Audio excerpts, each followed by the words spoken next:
And it would appear that I am live. Welcome to the Blathering Boomer with special guest Joey Meatballs, although Joey's not here yet, so I'm flying solo to start things out here. Lot to talk about, a whole lot to talk about. There's too much to talk about. The Trump assassination attempt, the Democrats, the Democrat Party's complete assassination of democracy. I'm not sure when election became selection, but people should be outraged, absolutely outraged. We were outraged in 2016 when they had a sham primary, and in 2020, obviously the puppet master pulled the strings and everybody dropped out at once and made room for a completely non-serious candidate named Joe to take the nomination. And now this year, well, I'll give her credit. She got the same number of delegates in the primaries in 2024 that she got in 2020. So we have Kamala Harris as the apparent Democrat nominee, and I have just broken a record. I have 5 people watching live, and if any of you 5 know where Joey Meatballs is, he's a big guy. He's hard to miss. I have 6 watching now. Whoa, it's a I'm not sure what it is. It's a crowd. It's twice as many as I've ever had at my peak. Just about 7. Where are all these people coming from? Say hi. We could talk. Because there's a lot to talk about tonight. I'm kind of waiting for Joe. Oh, I see. There's a rumor. Hey, there's my cousin Lisa. Hey, Lisa, what's happening? Joey Meatballs has arrived, and and there you are, Joe. I just threw you on. We're already live. Oh dear. We're already live. I couldn't wait because I announced on Twitter that I'd be on at 6:00 Brooklyn time, 9:00. No, 9:00 Brooklyn time, 6:00 woke Hollywood time. And there were 7 people watching, Joe. That's huge, Mike. Is that a record? Well, it is a record. It's practically double the previous record of 4. So I'm kind of blown away. I'm very happy that my cousin is tuning in. She's great, by the way. I'm noticing she gets mad when I call her my baby cousin. But I pushed her in a stroller, and she cried when she saw caterpillars. And I don't care if she's in her 40s or maybe even 50s now. I lose track of these things. She's a grandmother. She's probably in her 50s. But she'll always, like, girl, yeah. She hates it. And this is great. I have a microphone and she does it. I can say whatever I want about her. She'll always be my baby cousin. She's adorable. And I don't care if she has gray hair. She's still adorable. Anyway, she's 55. Okay. She had her speed limit birthday. Congratulations. 5'5". Okay. So there's a lot to unpack today. I was just talking about something that wasn't on the agenda, which is the amazingly democratic nominating process that the Democrat Party chose this year. How are people now outraged about this honeymoon with Kamala Harris, trying to make her something that she's not, which is intelligent. And I don't want to get too savage on this right now because, there are people in my life that I really, really love who seem to love Kamala Harris. So I'm not going to go too crazy about that. But it's the process. The process. It wasn't even democratic when Biden was running. He had opposition, but a lot of his opposition wasn't even allowed on ballots in some of the states. Kennedy just dropped out, became an independent. I wonder how many of the 8, we've doubled our previous record. There's 8 people watching now. Of you 8 people watching, how many of you would have perhaps cast a primary ballot for somebody other than Kamala Harris? Or if you're a Kamala Harris supporter, say, raise your hand. That's fine with me too. 9. What is going on here? I don't know. I made a post on Twitter. 10. Okay, this is it. This is scary. You know what? This is one of those moments. You know how they say, every moment. 11. Stop it! Just stop it. You're not seeing the count on the screen? And it's in the upper left hand. I'm not. I don't have accessibility to the count. We have 11 people watching. They say that all the moments of your life lead up to the moment you're in.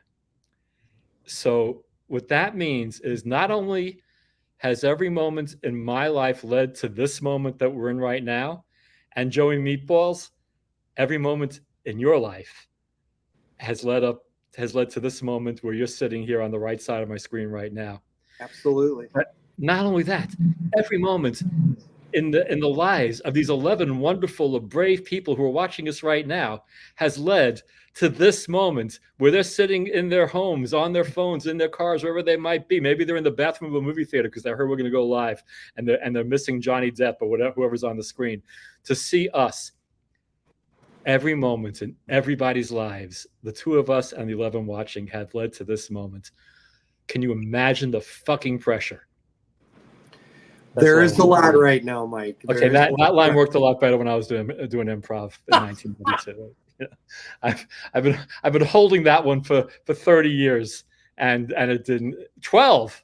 We have 12 watchers now. Okay, so let's start out with what had us outraged.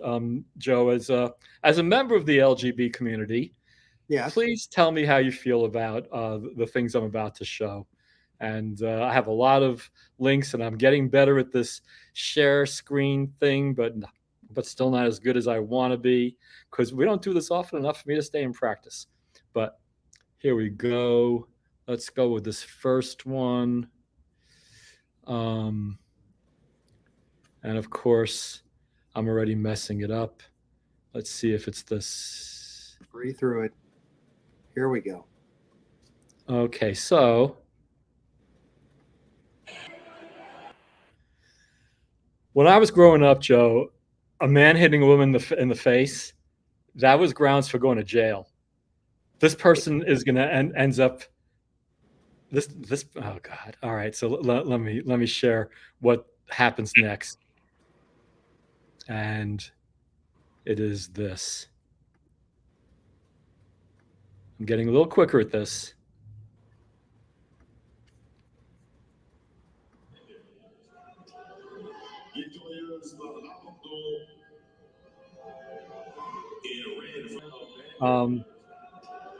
Whoops, didn't mean to do that. So, am I back? You got my pretty face again? Yep, we got you. Okay. This poor woman, she worked her whole life to be in the Olympics, to perfect the art of what she's doing, and this happens. It's again, you remember the LGBT community, because they're saying that arguing against this is transphobic. It's not transphobic. It's he is a biological man. He was born a man. And men have different characteristics as women, more muscle, more whatever. They're stronger, they're more, they're more athletic. It's a fact. And for him, her, to what was the girl from Italy? Was she from Italy? Yeah. I mean, it wasn't even a contest. I mean, look at his shoulders. I mean, I'm a gay guy. It's ridiculous. Are you serious? I mean, it was one thing to have Leah Thomas in the swimming pool against Riley Gaines and company. That's a non-contact sport. Same thing with track. And not that that's okay. It's not okay, because women are being denied spaces that are being given to biological men. Absolutely. And of course, I'm going to be called transphobic for this, but I'm not. But you're not, Mike. You're not transphobic. No, I'm pro. Where the fuck are all these women? Where's Gloria Steinberg? Where's Susan B. Anthony? Oh, she's dead. But that's not an excuse. There should be an outcry right now. This is so outrageous. Susan B. Anthony should be coming out of the grave. But falling out from my entire adult life since high school, I've been hearing about the ERA, the Equal Rights Amendment, equal rights for women. They've worked hard. I was on their side. I am on their side. Women, I am on your side. But you're not fighting. You're not speaking up for yourselves, except for one woman. There is one woman. Well, there's a couple of women, Riley Gaines, of course, but there's another woman who has repeatedly spoken up on the side of of women's athletics, protecting Title IX took 40 years. No, not took 40 years. Title IX existed for 40 years before what the current administration has done to it, merely by changing one word, changing from sex to gender, and women's and everything women fought for in terms of sports. And again, if you are a man and you think you're a woman and you want to go through all the steps to do that, I actually admire your courage. It's a very hard thing to do, and the things people will say about you, and the physical torment you're going to have to go through to keep that up. I respect it, but if you haven't had bottom surgery, stay out of women's locker rooms. I mean, it's pretty simple. I have 5 granddaughters. My cousin Lisa, actually, who's watching right now, has a daughter who's a woman athlete, and I wonder if you're still watching, Lisa. We have 17 watchers now. Yikes! I wonder how you would feel, Lisa, if a man body checked your daughter on the soccer field and knocked her down. Okay, she said, "Yeah, yeah, I know you're here." Yeah. Did you hear the question though? How would you feel if your daughter was body checked by a biological man on the soccer field in the heat of a game? I can't speak for how Lisa's going to feel, but I could say how I feel. Again, they used to put men in jail for hitting women. It's wrong. It's one of the first things you learn. There are very few absolutes in this world. You don't put olives on pizza, and you don't fucking hit women. The rest. Lisa says my daughter put him down. Yeah, her daughter's a tough one, and good for her. But you just don't. It was outrageous enough. So. I happen to be wearing my Tulsi 2020 shirt today. It's in my rotation. I wear it every couple of weeks when it's a clean shirt, and I like wearing it to work, and it's flying the flag. But I had no idea I was going to invoke Tulsi in tonight's live stream, because as a very, very loud Tulsi supporter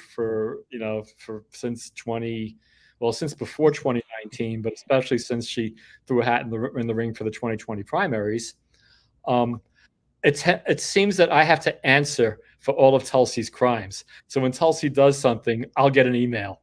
So before she left Congress in late 2020, she introduced a bill, which is the Protecting Women's Sports Bill. And what it essentially was she wanted to cut off the bill would have cut off federal funding for any high school, that condones men taking women's spaces, and et cetera, et cetera. I'm not sure the bill mentions anything about biological men being in women's locker rooms, but it certainly didn't want, women worked their whole lives. And besides not getting the medals, women are not making teams because their spots are going to trans men or I've lost track of what we even call people anymore. But I'm a boomer, and I have my vintage 1954 hat to prove it. So anyway, let me share what was sent to me in the aftermath of Tulsi proposing that bill to Congress. And there it is.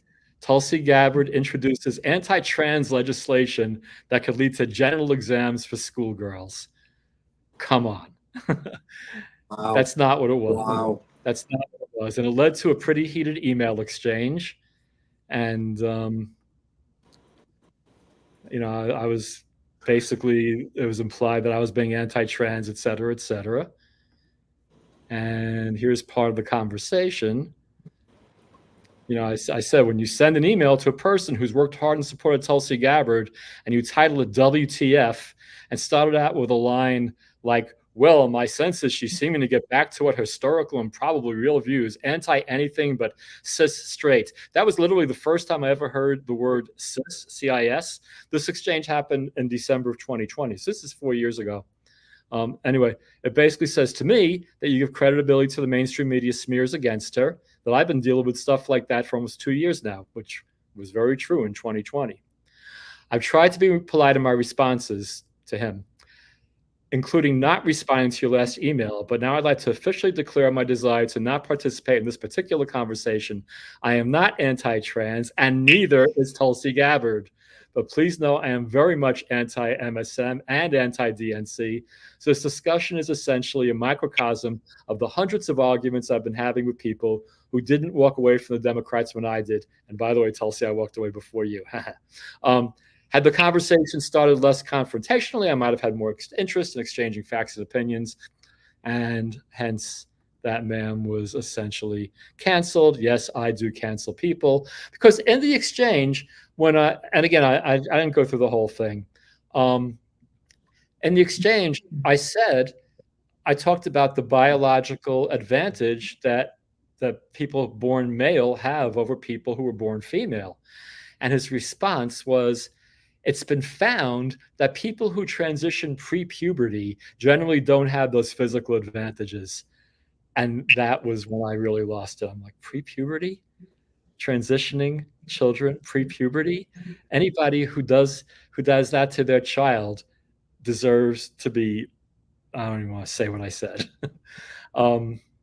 And then he tried to clean it up by saying, "Oh, I was talking about hormones and not surgery." So yeah, so again, back in 2020, before all this Riley Gaines stuff happened, a couple of years before it, I was arguing about keeping women's sports for women. Is that really too much to ask? Is it really too much to ask having women's sports be for women? I don't know. I don't ask a lot of things. I like a little good Parmesan cheese on my spaghetti.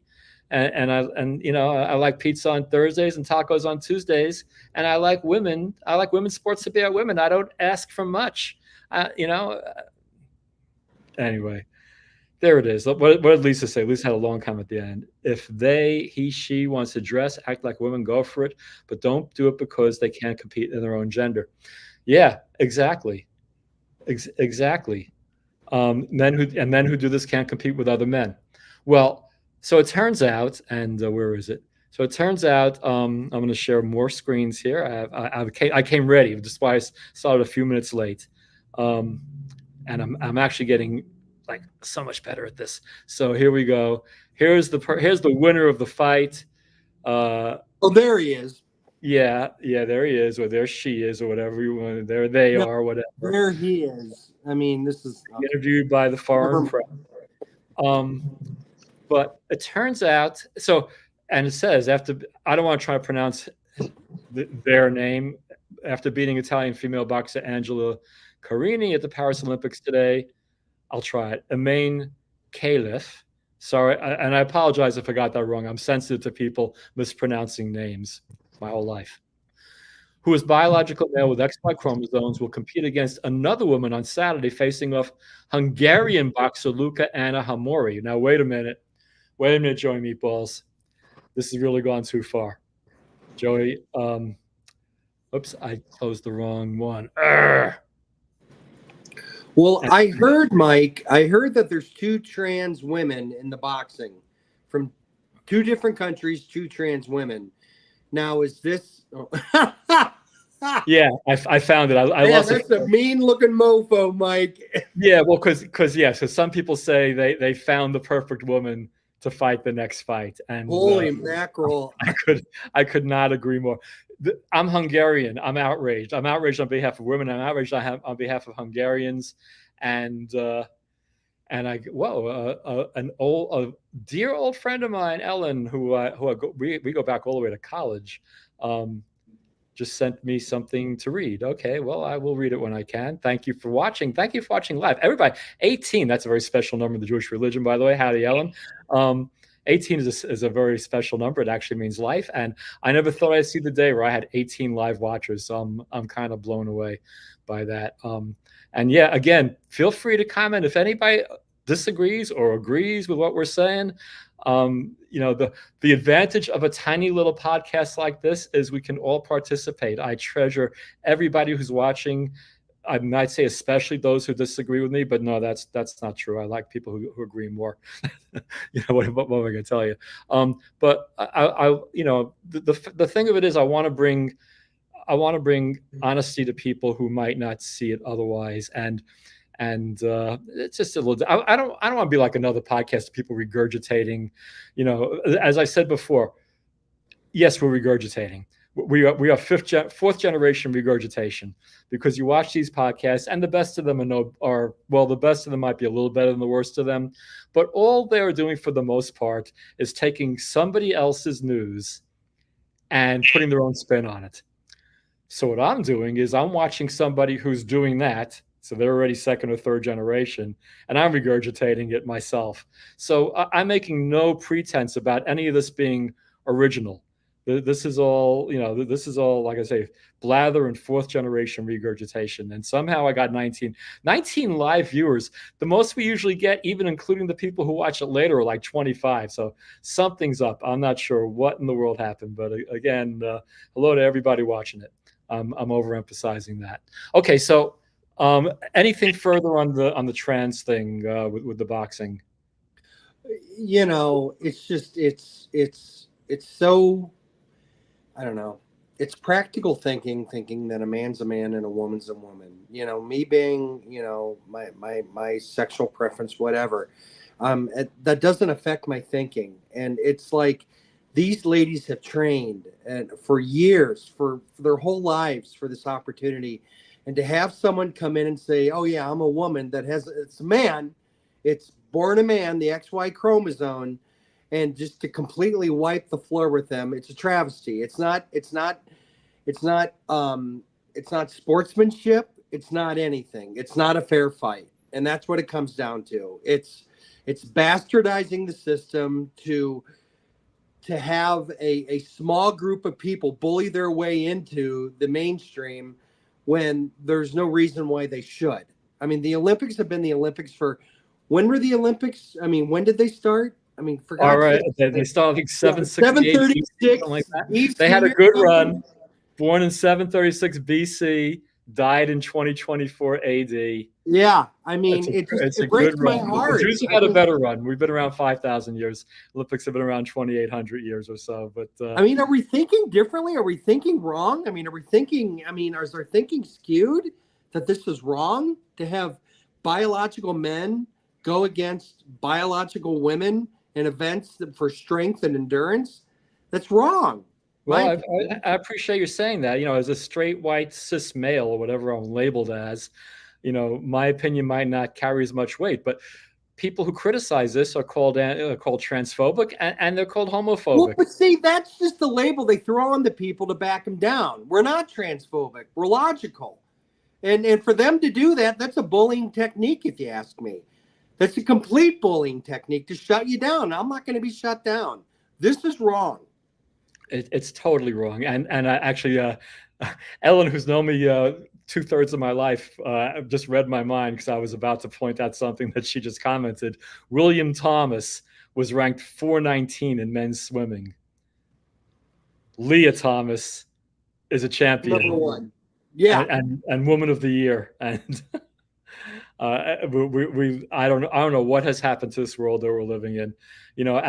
As a solipsist, I'm ashamed of myself, because I created this world. But by the way, none of you 18 people watching, or you, Joey, actually exist. This is all stuff I made up, because I'm a solipsist, and part of me, and not part of me, mostly I believe that this whole world is a figment of my imagination. And it seems truer and truer that this is just some kind of bizarre dream that I'm about to wake up from. I don't really believe in miracles, but man, that bullet nick in the ear, if I was a person who believed in that stuff, I would sure be saying this is a miracle. And I'm not convinced that that bullet had some Iranian roots in it. I don't know. It's hard to say. There's more to it than meets the eye in this. They Lee Harvey Oswald this 20-year-old kid pretty quickly. And I don't know about you. I had questions, but I didn't want to slip into the assassination. Again, this is the Blathering Boomer, and I am blathering, and I tend to go off topic. And your function, Joy Meatballs, is to keep me on topic. So yeah. I'll do a better job. I'm sorry, Mikey. I have more to talk about, though, for sure.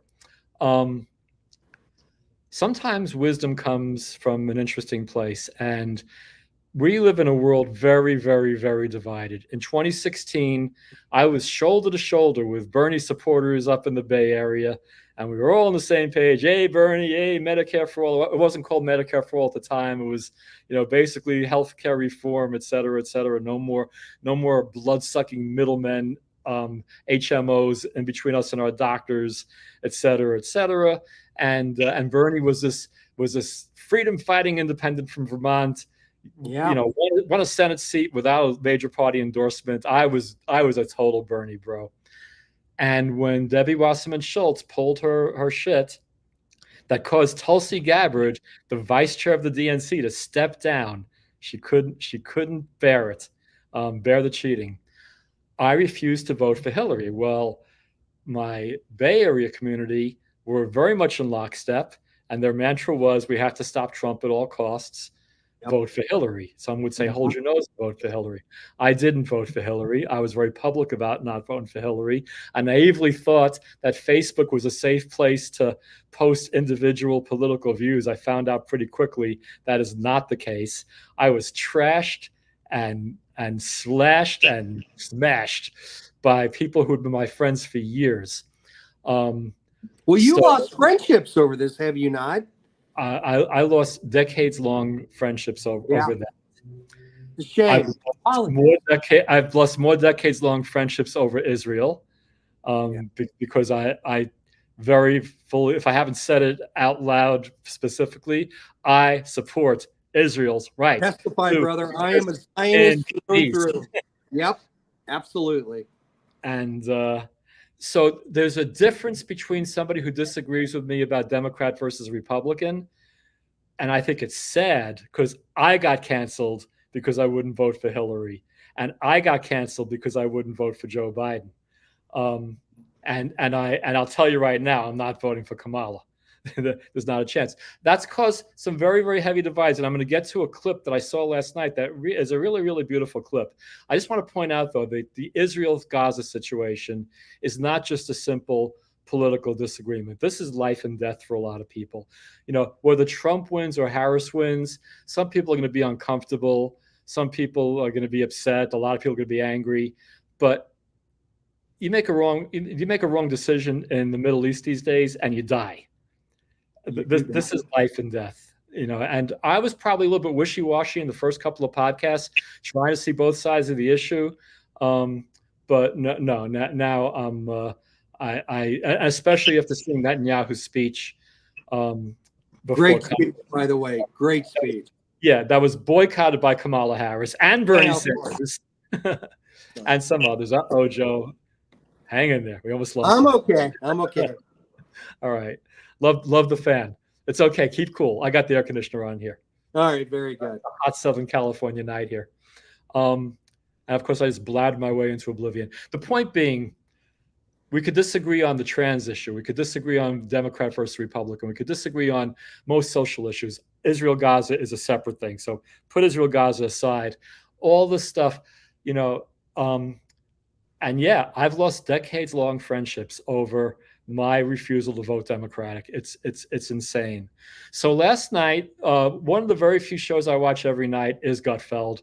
I know it's on Fox News. Oh my God, he watches Fox News. But Gutfeld's a great show. And one of the main reasons I watch Gutfeld is he has a perennial guest named Kat Timpf, a little skinny girl from Detroit. And every so often, she will come up with a pearl of wisdom. And I hope everybody, all 18 of you, pay attention for the next minute or so, because I'm going to play Kat Timpf dropping some major truth bombs on all of us and on me too. Not me too, me as well. Not forget that whole Me Too thing. That's a whole other conversation. Not that I am putting it down, but check this out. Here we go. Do I have it on my screen? You got it. Roll it. All right, Kat, let's hear from you. Make Kat big. This is great. Really sucks, and not just because it kind of hurts my feelings when people are mad at me. The hyper partisanship also sucks because it tears us apart unnecessarily. It's sad, but it's true. Politics makes us fight with people we actually know on behalf of people who don't even know we exist. And all of this. That line. That's a great line. Politics makes us fight with people we actually know over people who don't know we actually exist. That is just beautiful. Absolutely beautiful. I'll write that down sometime when I'm not in the middle of a live stream. Go on, Kat. While the people in power play us against each other in order to gain even more power and control. It's the subject of my new book, I Used to Like You Until, which comes out in September, and you should pre-order now, and not just because my feet are on the cover. It's also because it's an issue that's very important to me, especially as I'm about to bring a new human into the world. Thanks. Thank you. Yeah. I don't know where she's going to put that baby. She's so skinny. She's tiny, dude. She's tiny, and I'm happy for her, but I'm sad because I don't know if we're gonna lose Kat.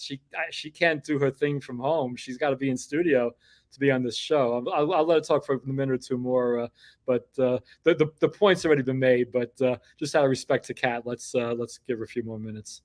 In case you haven't seen online today, I'm pregnant. And my body no longer looks like it did when I shot that book cover.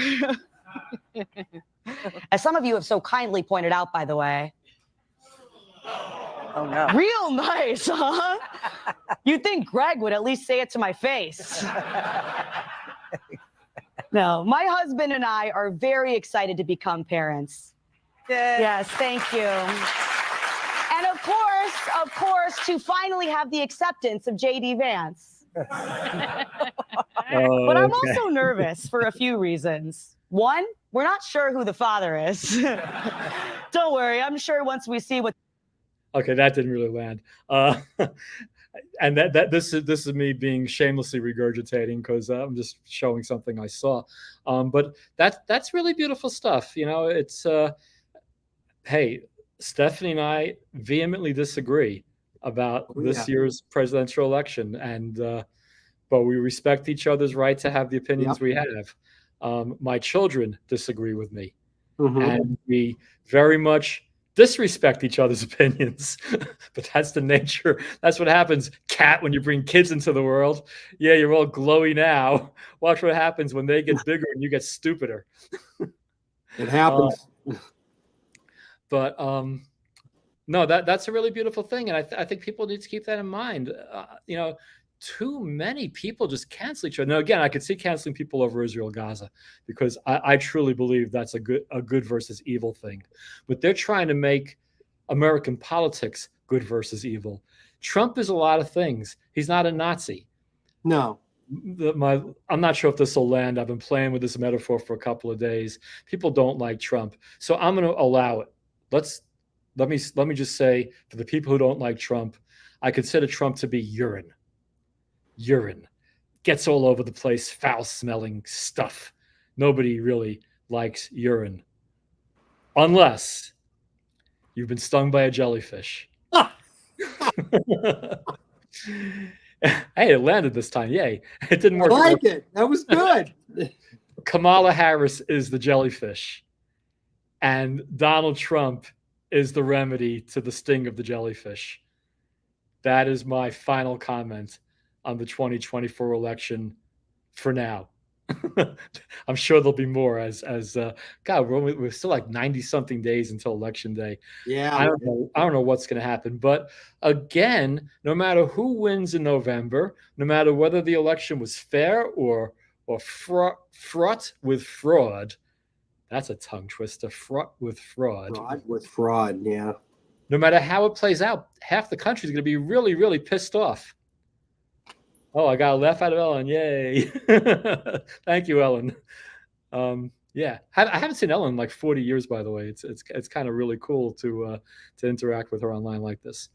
And by the way, I want to give a shout out to somebody on Twitter. The Saturn V is the guy's hand. He's got like 53 followers. We've been following each other for the longest time. He always has really kind comments and really wise things he says. And this guy deserves more than 53 followers. And I'm not sure if I have him on my screen. No, I don't.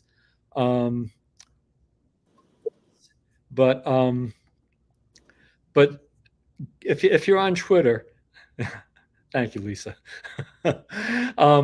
If you're on Twitter, give the Saturn V a follow. The guy deserves to have more than 50 followers. He's been hanging in there for a long time. So I did a quick shout out to somebody. And who knows? I might know the person in real life. He tends to watch the podcast. He tends to give likes on the Twitter. Anyway, shout out to Saturn V.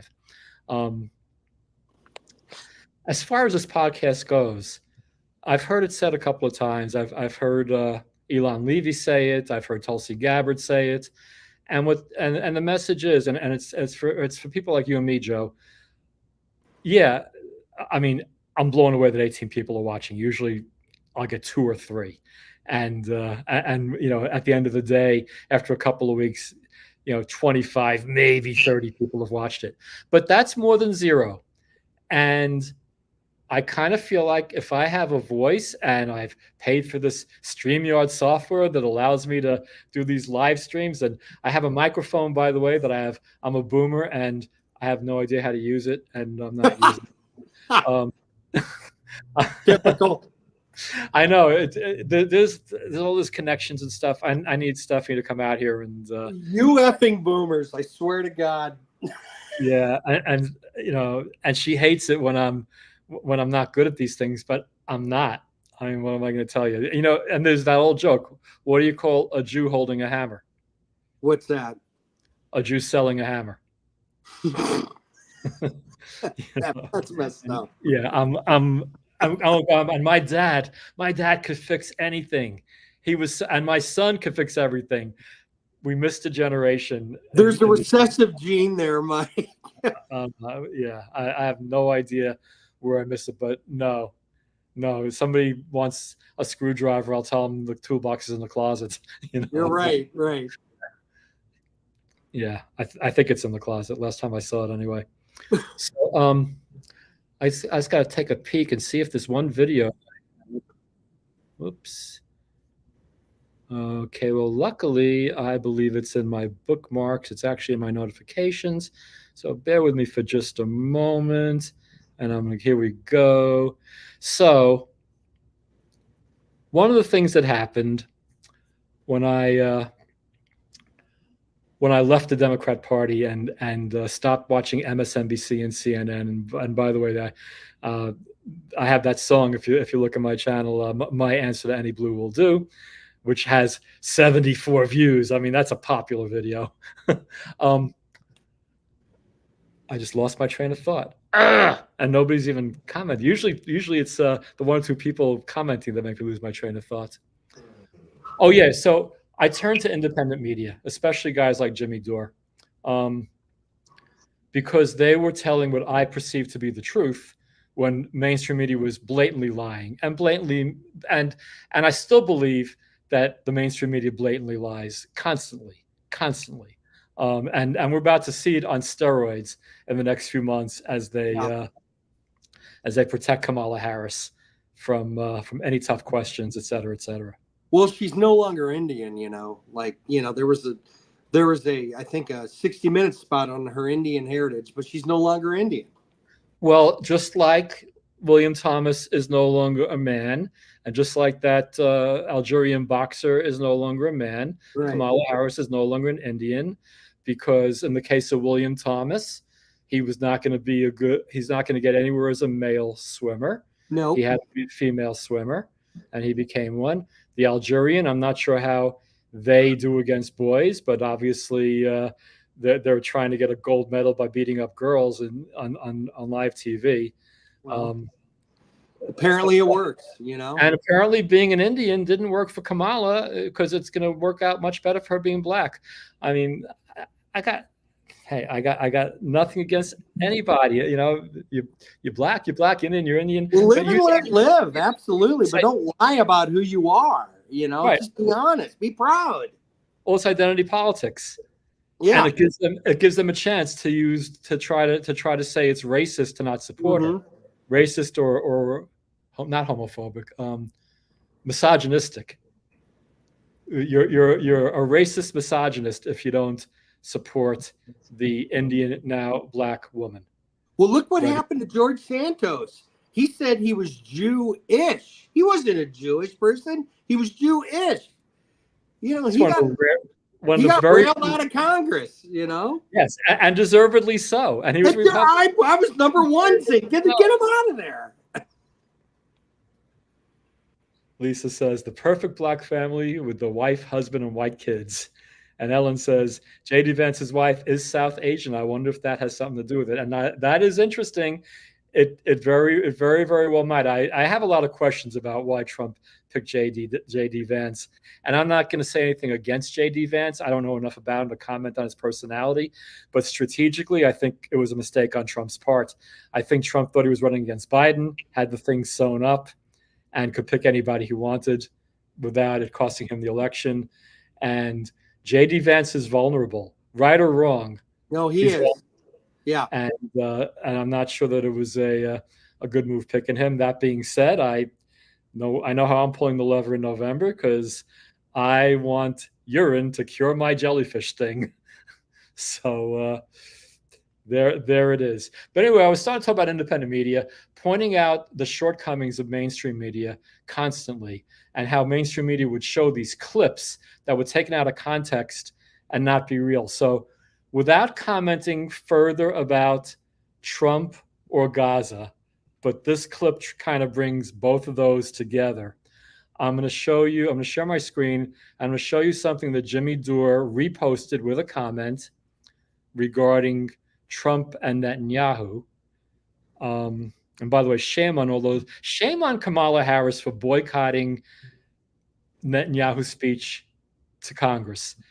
Agree or disagree. This is supposed to be American democracy in action. This is an ally in the Mideast. You know, be critical, don't be critical, whatever. But hear what the man has to say. You're fucking running for president, and you don't want to be informed on one of the biggest issues of our time. I'm going to get this microphone out of my way. It's not doing anything. Am I any lower now with having pushed the microphone away? No, you're fine. Same modulation. You're good. What'd you say? Thank you for not doing that. What did I just say? That Kamala. For boycotting. Boycotting, yeah. Netanyahu. Yeah. Now Trump's not in the Senate. Trump's not in Congress, but Netanyahu was at Mar-a-Lago the next day, getting a proper greeting for our only ally in the Mideast. And again, agree or disagree with Zionism, and I'll argue about Zionism till I'm blue in the face with anybody who wants to try to tell me Israel has no right to exist. Yeah. He's still our only ally in the Mideast. It's the only democracy in the. Did I say Mideast? I almost said Midwest.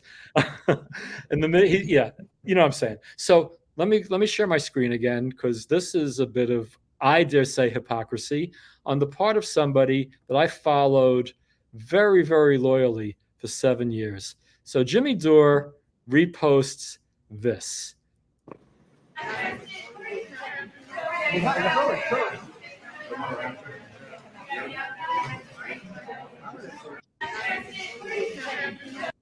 And here's the comment. Wow, this is Trump giving the brush off to Netanyahu because he knows it's Netanyahu who's the maniac who is blocking a peace deal. Now, that sounds pretty bad. Yeah, sounds terrible. Yeah. You know, if Netanyahu's a maniac blocking the peace deal, Trump shouldn't want to shake his hand, no? Well, as I say in life, further investigation has revealed that there's a longer video. Start from the beginning. Oh my God, they're shaking hands. Let's see. Now, there's the Jimmy Dore show right there. But there's Dore. He comes back and he came back. Look at that, shaking hands. So Jimmy Dore is the first-time winner. Jimmy Dore is a first-time winner of my Dipshit of the Day award. I've never thought I'd see the day when Jimmy Dore would get that. And I commented on Twitter publicly, shame on you, James. That clip's a small part of a larger video. You're doing exactly what you always accused MSM of doing, mainstream media. They shake hands before and after what you're showing, and your caption is nothing less than journalistic malpractice. SMH, shaking my head. And journalistic malpractice, by the way, is a phrase I learned from none other than Jimmy Dore in his many rants, many often correct rants about MSNBC. But look at that. It's so outrageous. After our last live stream, by the way, we actually had like 3 or 4 viewers, but one of them was a hater. I actually got it was a Hamas propaganda kind of guy. Really? Oh dear. For years, and then he has the balls, the audacity balls, to post a link to Gabor Mate, Holocaust survivor Gabor Mate, on why he is pro-Palestinian people. Let me tell you about Holocaust survivor. Gabor Mate was born in Hungary in 1944. He was 1 year old when Auschwitz was liberated. He might not even been quite 1 year old yet. He never saw the inside of a concentration camp, was never questioned by the Gestapo, was not a victim of the pogroms. But yet he goes around with the moniker whenever he's presented by these what Netanyahu calls useful idiots. And by the way, I agree, they're useful idiots because they are doing the work of the Iranian regime. Whenever he's presented by one of these useful idiots, they always precede his name by Holocaust survivor, as if that gives him some credibility on the issue of the plight of Jewish people for 5,000 years. No. So we kind of had it out on Twitter. I'm not gonna bother, but it's just I got to tell you, I'll admit this, and if there's haters watching, if anybody wants to come in the comments and argue with me about this, I thought Netanyahu's speech was absolutely beautiful. Oh, I thought it was awesome. It was on. And the line, gays for Hamas, he says, you might as well be chickens for KFC. Yes. And the way he delivered that line, I mean, a lot of people, maybe there's good people who virtue signal and they view the Palestinians. Well, first of all, there's no such thing as a Palestinian. Palestinian is just a I forgot. I'm losing my track of the English language.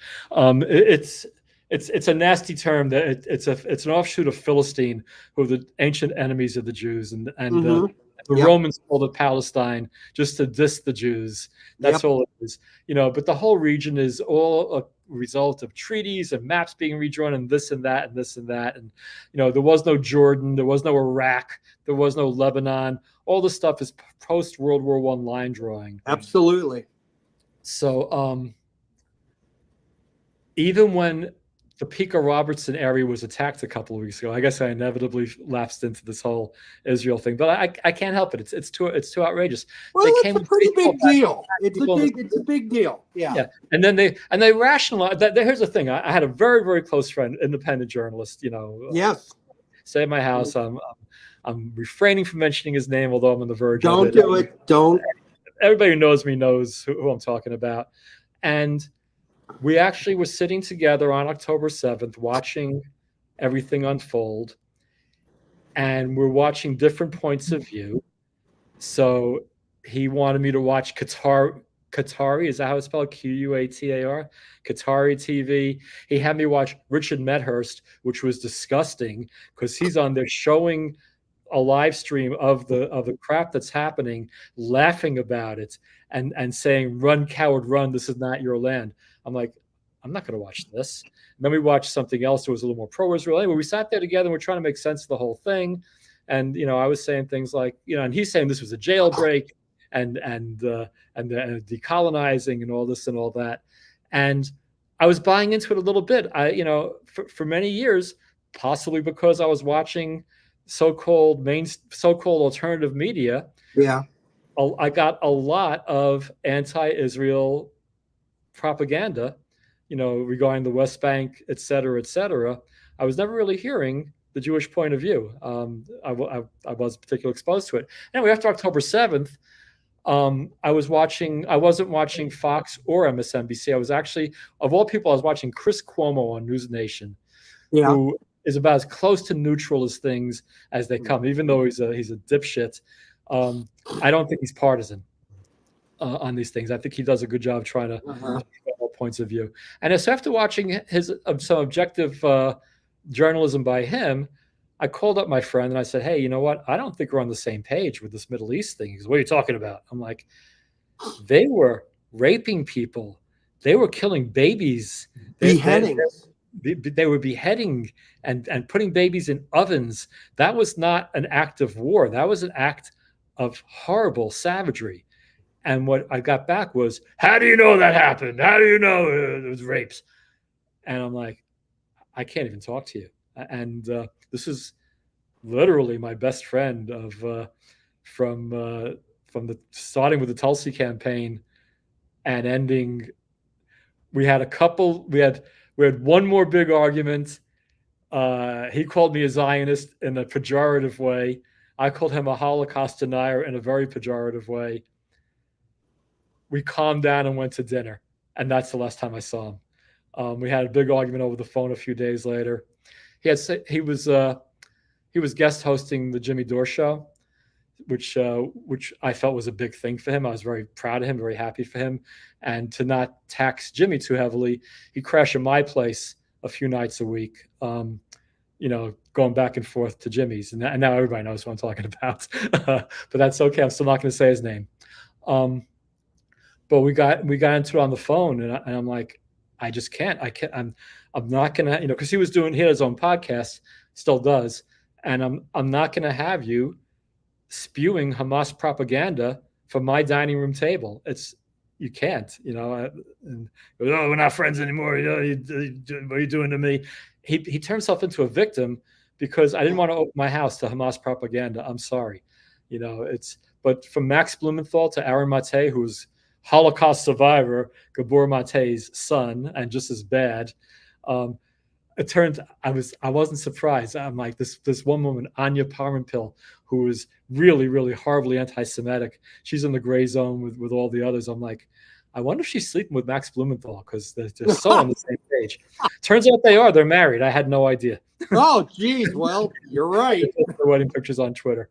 So that whole wing, it's virtue signaling. It's the false perception that the so-called Palestinians are the victims here. They're the victims of their own choices. I trust Jimmy Carter. I do believe that that Hamas got 70 something % of the vote in the free election they had in 2008. And what's happening now is the consequence of that election. I'm sorry.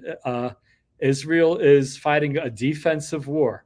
Yeah. And you could post all the hyperbolic numbers you want of the human shields who are dying because Hamas is too cowardly to come fight in the open. So if anybody has any doubts about where I'm at regarding that situation, if you watch my first couple of podcasts, I was being what Caitlin Johnstone would call an insufferable wanker by both sides in it. I was trying to be critical of both sides and everything. But now it's pretty clear, And again, I told the story last week to the few people who were watching. This happened, I grew up in an apartment building in Brooklyn, the middle of 5 buildings, 6-story buildings, 7 apartments on each floor. We had a little, so 42 apartments times 5, 220 apartments. Is that it? 210 apartments in one little compact area, and there was a little square out in front where all the kids would play. So I was about 12, and there was this kid who was about 10 menacing a bunch of kids who were probably between 6 and 8 years old with a razor blade. He was like threatening them with it and scaring them, and a couple of the kids were crying. It was horrible. So he was bullying. And yeah, along came a bigger me because I'm 12 and he's 10. And I grabbed him from behind to take the razor blade away from him. Well, he cut me with it on the arm. So then I wrestled the razor blade away from him, and I'm pissed. So I started chasing him. I had no intention of cutting him, but I was probably going to give him a good smack in the head. You know, again, it's Brooklyn, and I'm a 12-year-old, and I just got cut by a razor blade by this little 10-year-old shit. He deserves the smack in the head. Yeah, What the hell? Yeah, right. So he's screaming, "Ma!" as he's running to 8869 20th Avenue to his first floor apartment where his mother lived. And he gets there before I did. And his mother opens the door to him. And first thing he says to his mother is, "That guy's attacking me with a razor blade." And his mother slapped me. There's something in that story that reminds me, well, there's something in the Gaza story that reminds me of that story. You know, it's, I guess what the world is seeing is Israel smacking Hamas around, but somehow not paying any attention to Hamas and the razor blades that caused this. Yeah, right. And again, after we did that live stream, I told that exact same story, and sorry to repeat the story. If anybody actually saw it twice, I am really, really happy, because that means you're one of the very few people who saw the last live. One of the few. Yeah. But it's what, you know, again, as decent people, we root for the oppressed, we root for the underdog. Amen. After 5,000 years of pogroms and oppression, somehow the Jews have managed to escape being considered to be oppressed. 6 million deaths wasn't enough. Countless pogroms in Russia wasn't enough. 1,200 dead on October 7th was not enough. When will it be enough? But before the sun went down on October 8th, there were already anti-Israel demonstrations all over the world. It reminds me of the scene in Beverly Hills Cop where Eddie Murphy is put in handcuffs. He gets thrown through a plate glass window by the bad guys, and then he gets arrested. He goes, "What? I'm being arrested for being thrown through a plate glass window?" It's kind of like, what? The world is against us because we got attacked on October 7th? It doesn't make sense. We're an upside down world. So the people who became my good friends after my Democrat friends abandoned me because I refused to vote for Hillary Clinton and refused to vote for Joe Biden, now those same people are in lockstep spewing Hamas propaganda. So I am truly politically homeless and fucking proud of it. Amen. It's okay. You know, I'm a rare breed. I'm anti-Ukraine war, anti-Democrat Party, and pro-Israel. I'm not sure there's a lot of people who fit all three of those descriptions, but again, I'm willing to have an intelligent discussion with anybody. What does Lisa want? Lisa wants yeah, I do too. I want reparations. You know, we talk about reparations. You know, hey, what happened with slavery? Awful, awful thing. Slavery is a bad thing, whether you're white or black. And thank you, Ellen. Yes, that would be a great T-shirt. It's a lot of letters for one shirt. Maybe one has to go on the back and on the front, and the other goes on the back. But yeah, I want reparations. Every time somebody goes to visit the pyramids, I want royalties. You want 10 cents on the dollar for everyone visiting the pyramids, right? I would take 1/10 of a cent on a dollar for everyone visiting the pyramids. So anyway, we've lapsed into Blather. Well, there's two people who are both very, very, very, very important people in my life, Ellen and Lisa, who are making themselves known. And there's 16 others or 17. We have 19 people watching, Joseph. Amen, Yikes. Mike. Amen, right? Brother. You're doing good, buddy. Yes. And yes, Lisa, we did lose family in Germany. As it turns out, this is very ironic.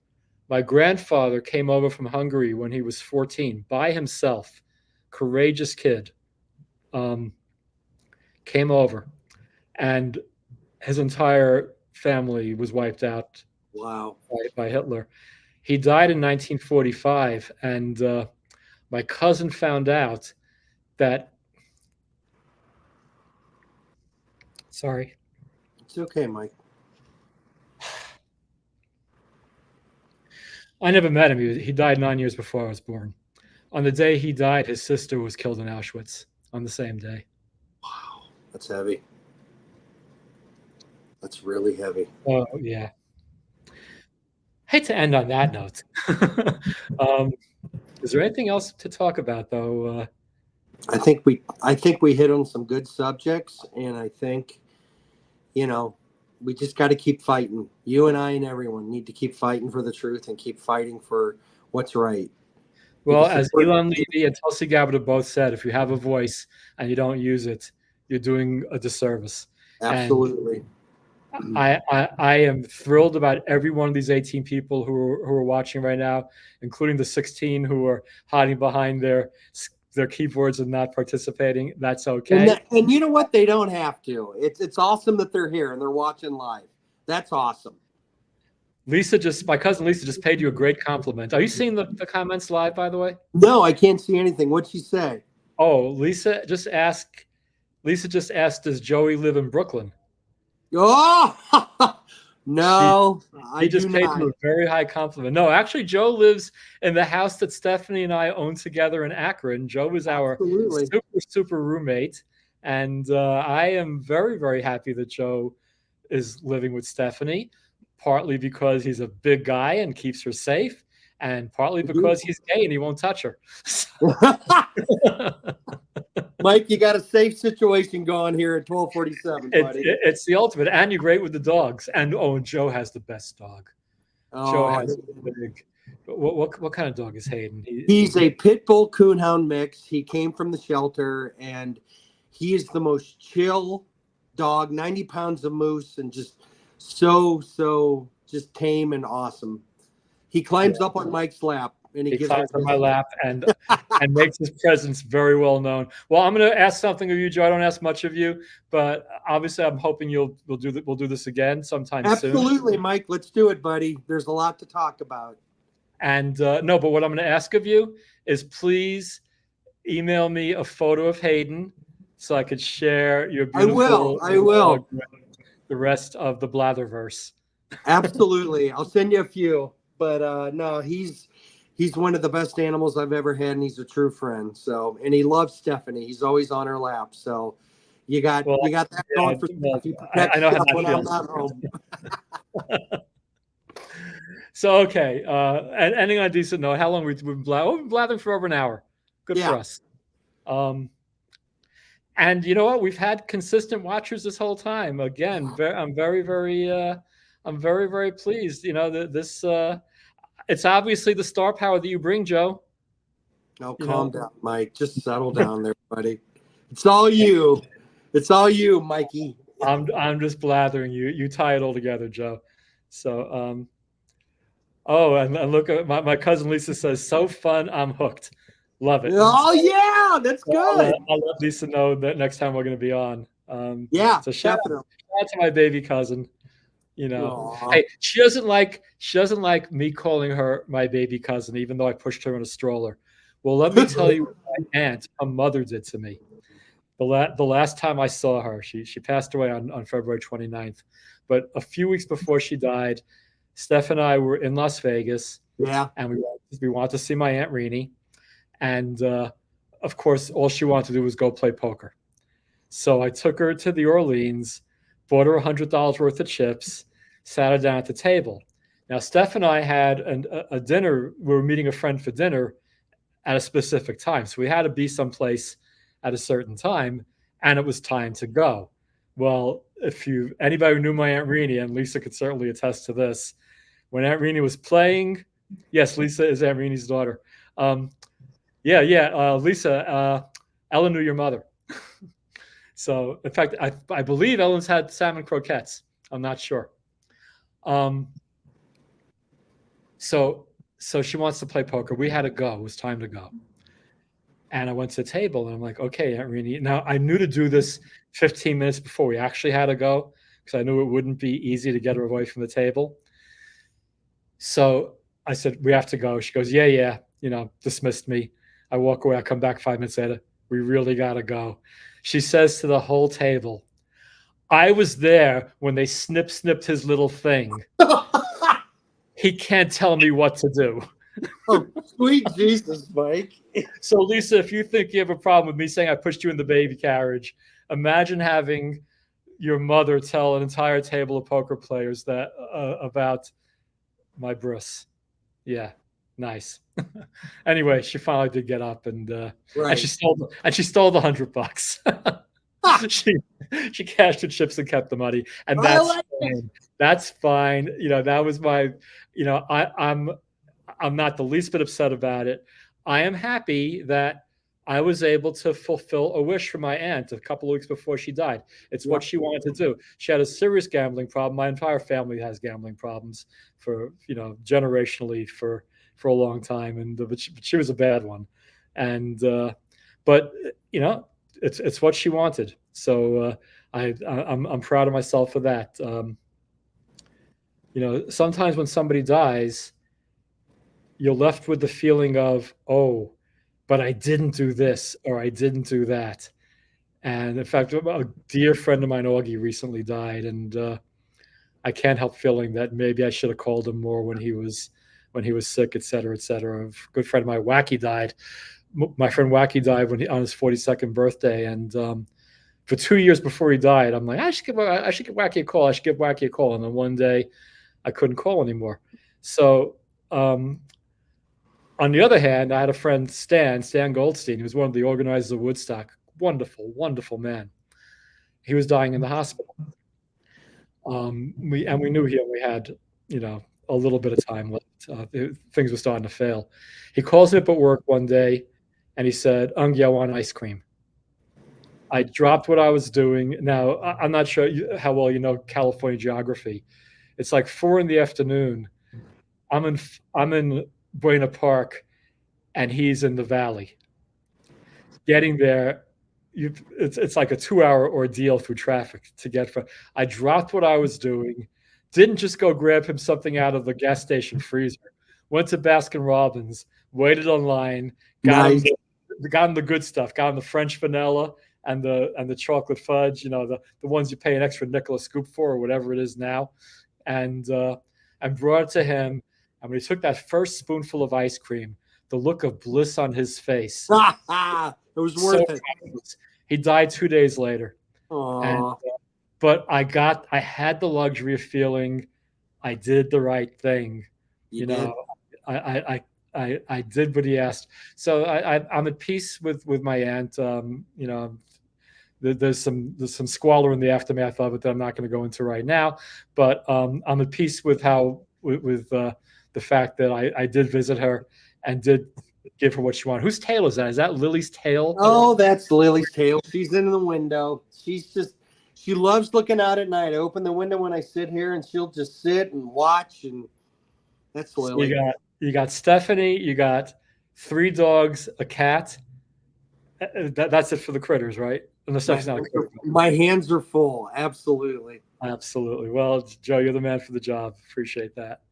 Well, again, we could just chit chat, but I think everybody here whose every moment of their lives has led to listening to us right now probably has better things to do with the next moment of their lives than hear me blather about nonsense. So let's quit while we're ahead. What is Lisa saying? Oh yeah. Well, yeah. Irene was my godmother, and Lisa said, the best godson on earth with a godmother like Rini. Well, yeah, that's the thing. Her parenting skills were maybe not quite what they should have been. My cousins didn't have happy childhoods, and there's fallout from it now. But as an aunt and as my godmother, in spite of the fact that she talked about my 2 centimeter long thing in front of a poker table full of gamblers. No, she was great. She was an excellent. I have nothing but good memories of her.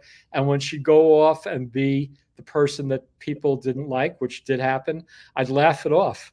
I would what my mother would call, I uchki muchkied her. I didn't engage when she got that way. And okay, I was just reminded of the hour. It's late for some. Yeah, it's almost 10:30 on the East Coast. I'm going to this time. Let's meet at this time, Joe. Let's say goodnight to everybody. All right. Good night, everyone. Thank you for joining. The Boomer has blathered. Peace out, y'all.